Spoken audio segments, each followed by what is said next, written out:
வணக்கம் நேயர்களே. சனிப்பெயர்ச்சி 2025 மார்ச் மாதம் 29ஆம் தேதி நடக்கப் போகிறது.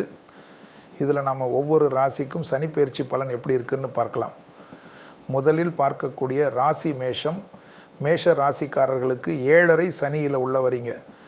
மகரத்துக்கு 7.5 சனியிலிருந்து வெளியில் போகிறாங்க. மேஷம் ராசி உள்ளே வரும்.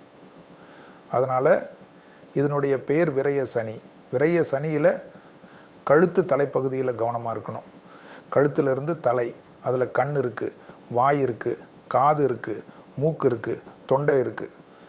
வெர்டிகோன் மயக்கம் வரும். இதிலெல்லாம் கவனமாக இருக்கணும். யார் மேஷ ராசிக்காரங்க எக்ஸசைஸ் ஆரம்பிக்கணும். தினமும் எக்ஸசைஸ் செஞ்சு உடலை ஆரோக்கியமாக வைத்து கொள்ள வேண்டும். அப்பொழுது தான் சனி பெயர்ச்சி உங்களுக்கு எதுவும் செய்யாது. கோயிலுக்கு போகிறது, அனுமானை கும்பிடுறது, திருநள்ளார் போகிறது எல்லாம் ஒரு பக்கம் இருக்கட்டும். எக்ஸசைஸ் ஆரம்பிச்சிருங்க. தினமும் அனுமான் சாலிசா படிங்க.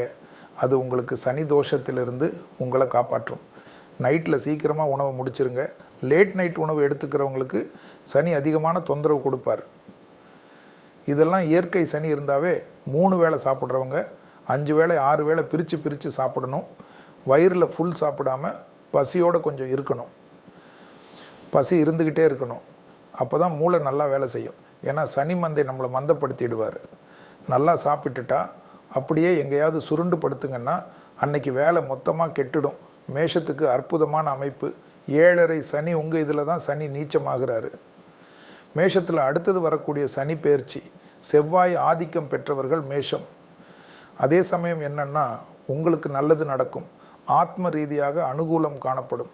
தெய்வ மார்க்க சித்தாந்தங்கள் அனுகூலத்தை தரும் வேற்றுமொழி மனிதர்களால் அதிகம் ஆதாயம் பெறுவீர்கள்.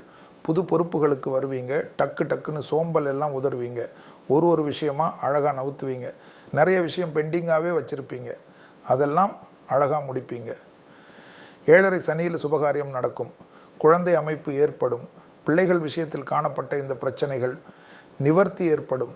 பிள்ளைகளோட படிப்பு, உத்தியோகம், தொழில், வியாபாரம், பிள்ளைகளுக்கும் உங்களுக்கும் இருந்த அந்யோன்ய குறைபாடு எல்லாம் நீங்கும்.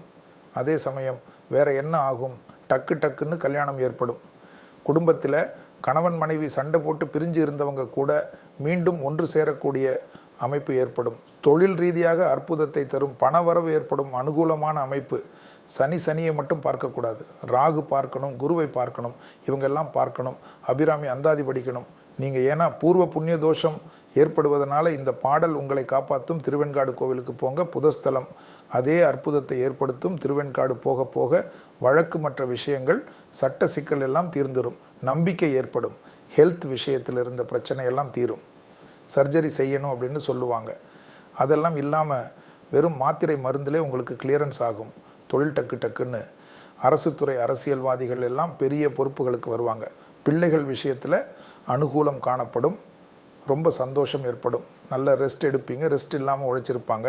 மேஷம் இப்போல்லாம் திட்டமிட்டு கரெக்டாக செய்வீங்க. ஏன்னா அந்த உணவு முறையை சரியாக மாற்றிக்கினீங்கன்னு வச்சுக்கோங்களேன்.